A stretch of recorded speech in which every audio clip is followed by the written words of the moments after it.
जय सिया राम। तो कल तक हमने अपने प्यारे कथा रसिक श्री सीताराम जी को श्रवण कराया कि प्रभुपाद श्री विजय कृष्ण गोस्वामी जी का स्वास्थ्य कुछ ठीक नहीं था, जिसकी खबर सुनते ही उनकी पत्नी वृंदावन आ गई। जबकि इनका स्वरूप सन्यासी का हो गया था, इन्होंने बहुत मना किया आने को, साथ रहने को, लेकिन वे ना मानी। उन्होंने यही कहा कि मैं वृंदावन घूमने या दर्शन करने नहीं आई हूँ, आपकी सेवा करने आई हूँ, आपकी सेहत का ध्यान रखने आई हूँ, तो आपके साथ ही रहूंगी। दोनों में बहुत कलह भी हुई, लेकिन उनकी पत्नी नहीं मानी। अंत में गोस्वामी जी ने यही कहा, ठीक है, तुम नहीं जाओगी, कहीं और नहीं रहोगी तो मैं ही कहीं चला जाऊंगा, लेकिन तुम्हारे साथ नहीं रहूंगा।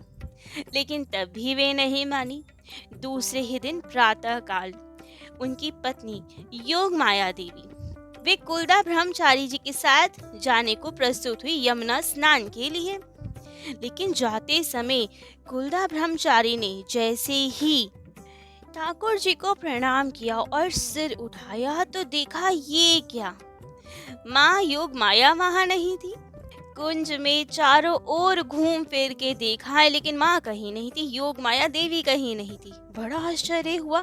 कुंज का दरवाजा भी भीतर से बंद था, लेकिन माँ का कहीं पता नहीं। ब्रह्मचारी, योग जीवन, सतीश जी सब ने ढूंढ लिया, अंदर बाहर हर जगह, लेकिन योग माया देवी माँ का कुछ पता ही नहीं कि कहाँ चली गई। तब तो वे भागे हुए आए विजय कृष्ण गोस्वामी जी के पास, उन्हें सब बताया कि प्रणाम करने के लिए सिर झुकाया, और जैसे ही सिर उठाया तो माँ नहीं थी वहाँ, वे कहाँ गायब हो गई। ये सुन के गोस्वामी जी तो बहुत हंसे और हंस के कहे, अरे उसे तो हमारे गुरुदेव परमहंस जी ले गए हैं। कल जब उनके साथ इतना कलह हुआ तो मैं अपने गुरुदेव का ही स्मरण कर रहा था। उन्होंने कहा कि चिंता मत करो, मैं कल ही उसे ले जाऊंगा। तो मेरे गुरुदेव ही आए थे, वो उन्हें ले गए। लेकिन तब ब्रह्मचारी ने पूछा कि लेकिन परमहंस जी कहाँ ले गए हैं उन्हें, मैंने तो देखा भी नहीं उन्हें ले जाते हुए। विजय कृष्ण गोस्वामी जी ने कहा, तुम कैसे देखते, सूक्ष्म शरीर से आए थे वो। लेकिन ब्रह्मचारी ने यही प्रश्न किया कि वे सूक्ष्म शरीर से आए थे, लेकिन माँ वो तो स्थूल शरीर में थी ना, उन्हें भी तो जाते हुए नहीं देखा। 2-4 सेकंड ही तो लगे थे मुझे प्रणाम करने में, इतने में कैसे गायब हो सकती हैं, कैसे जा सकती हैं, कैसे कोई उन्हें ले जा सकता है।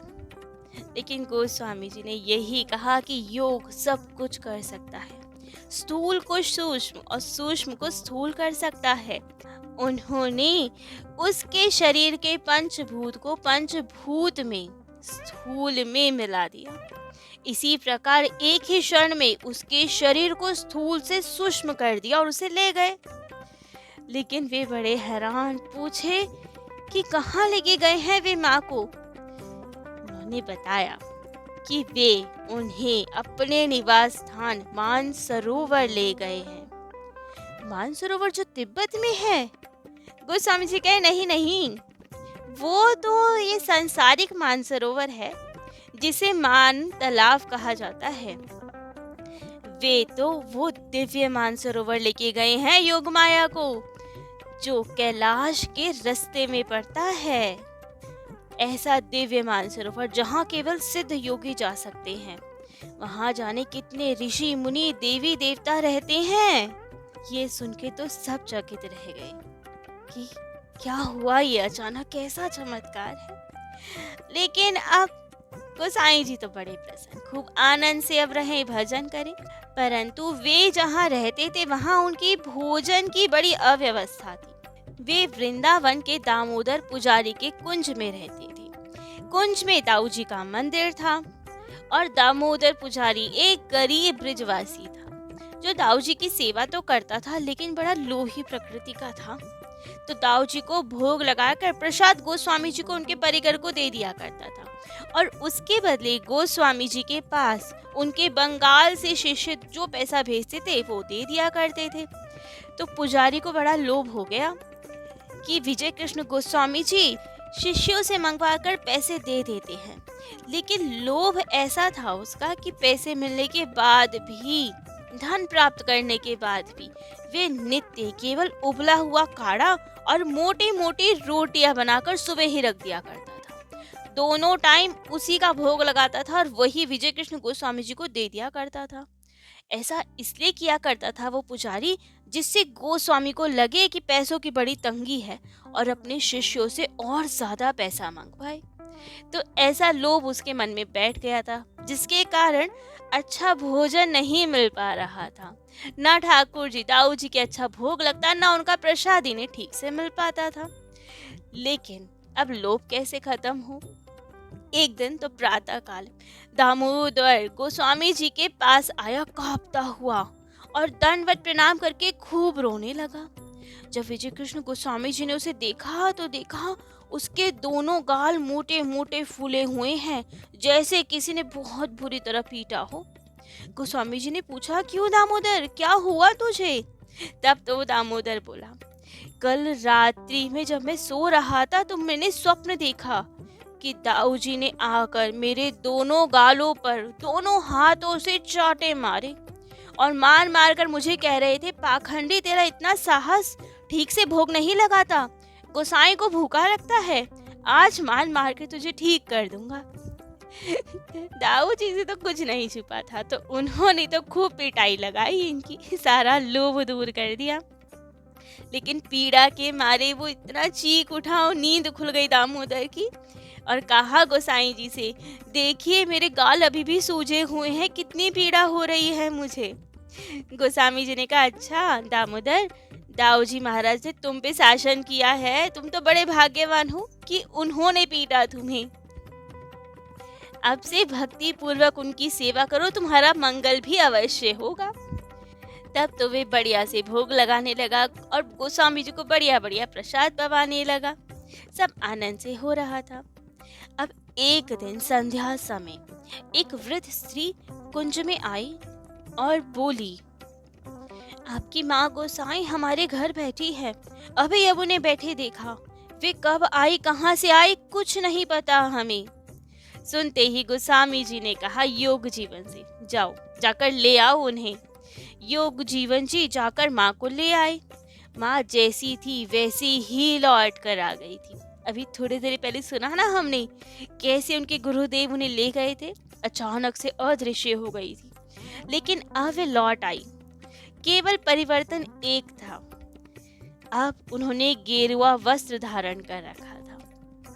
योग जीवन ने माँ से पूछा, माँ आप अचानक कैसे अंतर्ध्यान हो गई थी, क्या हुआ? तब तो माँ ने उत्तर दिया, योग माया देवी ने कहा, परमहंस जी 5 महापुरुषों के साथ आए थे, वे ही मुझे ले गए थे। वे सब 6-7 हाथ लंबे थे, उनके सर पे पगड़ी थी। वे लोग मुझे यमुना पार करके ले गए और बोले, यहाँ स्नान करो। मैंने स्नान किया, उसके पश्चात वे मुझे कहाँ और कैसे ले गए ये तो मैं भी नहीं जानती, लेकिन थोड़ी देर बाद मैंने देखा कि मैं एक पहाड़ी पे हूँ। बड़ा ही सुंदर स्थान था, किसी प्रकार का कोई उद्वेग अशांति नहीं थी, वहाँ आनंद ही आनंद था। परमहंस जी ने उन 5 महापुरुषों को मेरे रक्षक के स्वरूप में छोड़ा था वहाँ पे, और उनके साथ मैं जहाँ जाना चाहती थी जा पाती थी, भजन कर पाती थी। और वे ही महापुरुष अब मुझे यहाँ छोड़ गए, क्योंकि वैसे तो मेरा वहाँ से आने का मन नहीं था, वो अद्भुत स्थान था, लेकिन फिर भी मेरे प्राण मेरी पुत्री कूतु में बसे हैं, इसीलिए मैं आ गई। योग माया देवी चाहती थी, उनकी हार्दिक इच्छा थी कि उनका शरीर अप्राकृत वृंदावन धाम में ही छूटे, और ये मनोकामना अब राधा रानी ने उनकी पूरी की। कुछ दिन बाद ही उन्हें वृंदावन की रज प्राप्त हुई।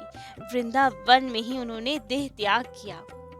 वृंदावन में अब गोस्वामी जी नित्य श्री चैतन्य चरितामृत का पाठ सुना करते थे, और उसके बाद 6 से 10 बजे तक स्वयं श्रीमद् भागवत का पाठ करते थे। श्रोताओं में एक अद्भुत श्रोता भी रोज आया करते थे, एक वृंदावन के बंदरों का दलपति, एक मोटा और ताजा बंदर रोज उनकी कथा सुनने आया करता था। वे ठीक पाठ के समय आकर गोस्वामी जी के पास में बैठ जाया करता था और पाठ खत्म होने तक वहीं बैठा रहता था। यदि पाठ के बीच में कोई उसे कुछ खाने को देता था तो वो नहीं खाता था। पाठ पूर्ण होने के बाद ही कुछ ग्रहण करता था, और यदि कोई और बंदर पाठ के समय कुछ उपद्रव करे, कुछ शैतानी करे, तो ऐसी आंखें दिखाता था उस बंदर को कि दूसरा बंदर भाग जाया करता था। एक बार तो कोई एक बंदर कुंज में से एक लोटा ले गया। गोस्वामी जी ने वो पाठ सुनने वाले बंदर से कहा, देखो भाई, कोई बंदर हमारा लोटा ले गया, तुम ला दोगे क्या उसे? उसी समय वो पाठ सुनने वाला बंदर ऊंचे स्थान पे गया, चारों ओर देखा और थोड़ी ही देर में लोटा लेके कुंज में दे गया। गोस्वामी जी भी उस बंदर से बहुत प्रेम करते थे। उसके बारे में कहते थे कि ये कोई वैष्णव महात्मा है जो बंदर के स्वरूप में ब्रजवास कर रहा है। वृंदावन में रहते समय श्री विजय कृष्ण गोस्वामी जी तो सदा श्री कृष्ण प्रेम में छके रहते थे। कुछ भी जरा सा भी हो तुरंत अपनी सुध बुध खो बैठते थे। एक बार तो वे शौच में बैठे हुए थे, उनके निवास स्थान के पास से ही संकीर्तन की टोली गुजरी और संकीर्तन की धुन सुनाई पड़ते ही वे तो ज्ञान शून्य हो गए। उन्हें तो कुछ आभास ही नहीं रहा, उन्हें ये भी ध्यान नहीं रहा कि शौच क्रिया समाप्त नहीं हुई। तुरंत वैसे ही उठ के चले गए और कीर्तन में सम्मिलित हो गए। जब हरि लूट हो गई, तब कीर्तन समाप्त हुआ, तब उन्हें ध्यान आया कि मैंने तो शौच कार्य पूरा ही नहीं किया था। परंतु यहाँ विजय कृष्ण गोस्वामी जी को तो बहुत आनंद आ रहा था। वे तो यहाँ से जाना ही नहीं चाहते थे, लेकिन उधर शांतिपुर में उनके प्यारे ठाकुर श्याम सुंदर को उनकी याद आने लगी। वे भी देखना चाहते थे कि ये प्रेम की उच्चतम अवस्था में विजय कृष्ण गोस्वामी जी कैसे लगते हैं। तो उन्होंने उनके गुरुदेव को प्रेरणा दी और गुरुदेव परमहंस जी आए विजय कृष्ण गोस्वामी जी के पास और कहा, बेटा, तुम्हारी साधना पूर्ण हो गई, अब तुम घर जाओ, दूसरों को दीक्षा देकर सबका कल्याण करो। जो वस्तु तुमने प्राप्त कर ली है, अब उसकी प्राप्ति दूसरों को भी करवाओ। अब गुरुदेव की आज्ञा तो कैसे ही टालते। तो विजय कृष्ण गोस्वामी जी आ गए अपने घर पे और इन्हें इतने समय बाद देखकर घर के लोग और स्वयं श्याम सुंदर की तो आनंद की सीमा नहीं रही, खूब आनंदित हुए। लेकिन यहाँ एक समस्या उत्पन्न हो गई। गुरुदेव ने आज्ञा दी थी कि दीक्षा दो, सबका कल्याण करो, लेकिन यहाँ तो कोई उनसे दीक्षा लेना ही नहीं चाहता था, क्योंकि इन्होंने पहले ब्रह्म धर्म अपनाया था। तो सबको यही लगता था कि आप तो ब्रह्म ज्ञानी है, प्रेम की प्राप्ति कैसे करवाएंगे। लेकिन श्याम सुंदर ने आश्वस्त किया आपको, क्योंकि इनके बनाने का सब ठेका तो ठाकुर जी का ही था। तो इसीलिए ठाकुर जी ने एक लीला रची, श्री विजय कृष्ण गोस्वामी जी की प्रतिष्ठा वापस से समाज में स्थापित करने के लिए। गोस्वामी जी उस समय कलकत्ता गए हुए थे। श्याम सुंदर ने कलकत्ता जाकर उनसे कहा, ओरे, मैं बाहर के दर्द के कारण कितना कष्ट पा रहा हूँ और तू यहाँ आके बैठा है, शीघ्र आ तू मेरे पास। और ये सुनते ही विजय कृष्ण गोस्वामी जी तुरंत शांतिपुर के लिए चल दिए और शांतिपुर आके पुजारी से कहा कि श्याम सुंदर के कपड़े खोलकर उनका बाह दिखाओ, उनका हाथ दिखाओ, कहाँ कष्ट है इन्हें, क्या हुआ है इन्हें। और ये सुन के तो पुजारी रो पड़ा। उसे पता लग गया कि हमारी गलती, हमारा अपराध पकड़ा गया। उसने स्वीकार किया कि श्याम सुंदर को भोग गृह में ले जाते समय असावधानी हो गई और असावधानी के कारण श्री श्याम सुंदर को चोट लग गई, जिससे उनकी बाह फट गई। अब ये सुन के तो गोस्वामी जी रो पड़े कि हमारी ठाकुर जी का हाथ टूट गया। बहुत दुखी हुए, लेकिन क्या करें। उसी समय उन्होंने अपने भतीजे ब्रजेंद्र चांद गोस्वामी जी को कलकत्ता भेजा और नई मूर्ति बनवाने के लिए पत्थर मंगवाया। ब्रजेंद्र चांद पत्थर लेकर आया और नया विग्रह बनने लगा। अब तो बनकर तैयार हुआ, प्रतिष्ठा की व्यवस्था होने लगी। शास्त्र रीति है, पुराने विग्रह को गंगा जी के गर्भ में स्थापित करा दो, शयन करवा दो और नया विग्रह स्थापित करो। तो यही किया गया। पुराने विग्रह को, श्याम सुंदर के विग्रह को गंगा जी के गर्भ में शयन करवा दिया गया और वहां पास में एक बांस गाड़ दिया गया चिन्ह के स्वरूप में, क्योंकि जब नए विग्रह की प्रतिष्ठा होगी तो पुराने विग्रह को एक बार लाना पड़ेगा। ऐसी रीति थी। प्रतिष्ठा की तैयारी हो रही थी, लेकिन गोस्वामी जी की काकी पुराने विग्रह के चले जाने से रो रो के पागल सी हो गई थी। कितनी पीढ़ियों से श्याम सुंदर चले आ रहे थे, स्वयं अद्वैताचार्य ने उनकी प्राण प्रतिष्ठा की थी, तो कब से आ रहे हैं, कितना लगाव था सबको उनसे, ऐसे कैसे वो विग्रह चले जाएं। बहुत दुखी हुई। वे यही सोचती थी कि ये विग्रह तो उनके कुल देवता थे, कितने अपने थे, हमारे घर के सदस्य ही थे, सब कितना प्यार करते थे, कैसे इन्हें गंगा जी में छोड़ आए।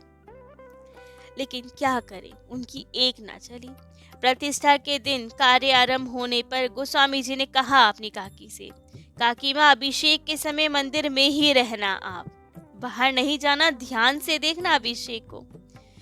अब क्या करती, देख रही थी, रो रही थी। अभिषेक प्रारंभ हुआ।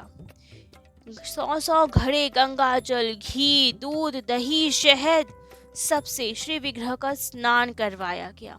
उदात्त कंठ से मंत्रोच्चारण होने लगे और तभी उनकी काकी माँ अचानक भाव विह्वल हो गई, रो पड़ी। प्रतिष्ठा का कार्य पूरे होने के बाद उन्होंने गोस्वामी जी से कहा, हाँ रे, मैंने प्रत्यक्ष अपनी आंखों से देखा कि हमारे प्यारे श्याम सुंदर नई विग्रह में आके प्रविष्ट हो गए। हमारे श्याम सुंदर कहीं नहीं गए, वो इस नए विग्रह में आ गए। और इस घटना को देखकर सभी का चित्त गोस्वामी प्रभु के प्रति भक्ति भाव से भर गया। अब सबकी पहले के जैसे अगाध निष्ठा हो गई आपके चरणों में। जो भ्रम धर्म के कारण आपसे दीक्षा नहीं लेना चाहते थे, अब वे क्या और सभी लोग आतुर हो गए आपसे दीक्षित होने के लिए। दीक्षा के दिन अब आप पूर्व गोस्वामी जी के जैसे अपने गुरुदेव का स्मरण करते, उनकी अनुमति होती तभी किसी को दीक्षा देते। एक बार उन्होंने किसी घर की परिचारिका को दीक्षा दे दी, सेविका को, और उसी समय एक और परिवार आया जिसके सच्चरित युवा को भी दीक्षा लेनी थी, लेकिन उसको आपने मना कर दिया। इस पर लोगों में बड़ी कानाफूसी होने लगी।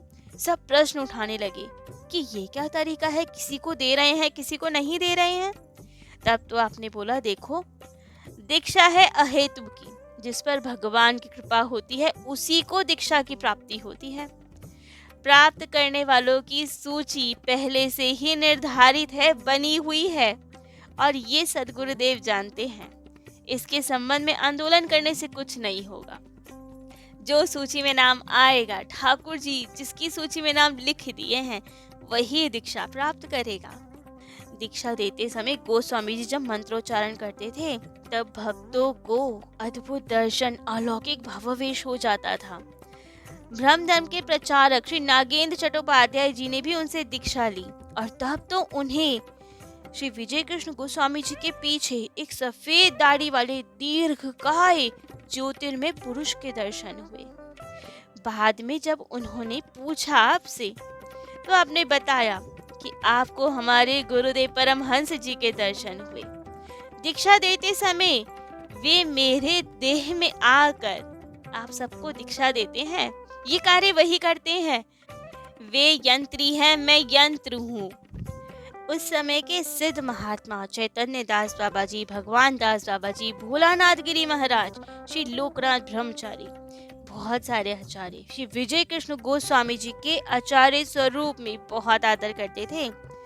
भोलानाथ गिरी जी विजय कृष्ण गोस्वामी जी को प्रेम से आशुतोष कह के बुलाते थे। कोई यदि उनसे दीक्षा लेने आता था तो कहते थे, अरे मेरे पास क्यों आए हो, आशुतोष है ना, उससे दीक्षा लो। उन्होंने विजय कृष्ण जी के रहते कभी किसी को दीक्षा नहीं दी। गोस्वामी जी की अब जो आध्यात्मिक स्थिति थी, उसमें सांप्रदायिकता के कोई मायने नहीं थे। वे धर्म, समाज, संप्रदाय की परिधियों से भी ऊपर उठ चुके थे। गुरुदेव के कथन अनुसार ब्रह्म समाज अब सांप की केचुली की तरह अपने आप उनसे छूट गया था।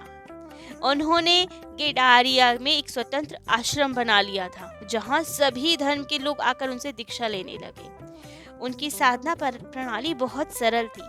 वे केवल प्राणायाम के साथ प्रति श्वास में गुरु प्रदत्त नाम के जप करने को कहते थे। आहार विहार सदाचार का पालन करने को कहते थे, जिससे कि साधक अपने धर्म में किसी प्रकार की क्षति नहीं पहुंचती थी। इसलिए हर धर्म के लोग आपके पास आ जाया करते थे। लेकिन प्रारब्ध के अनुसार अब समय आया गोस्वामी जी के देह त्यागने का। तब वे दरभंगा गए हुए थे। भयंकर शूल वेदना के कारण हिलडुल भी नहीं पा रहे थे। शय्याशायी हो गए थे वे। डॉक्टरों ने भी जवाब दे दिया था। सब लोग डर गए थे।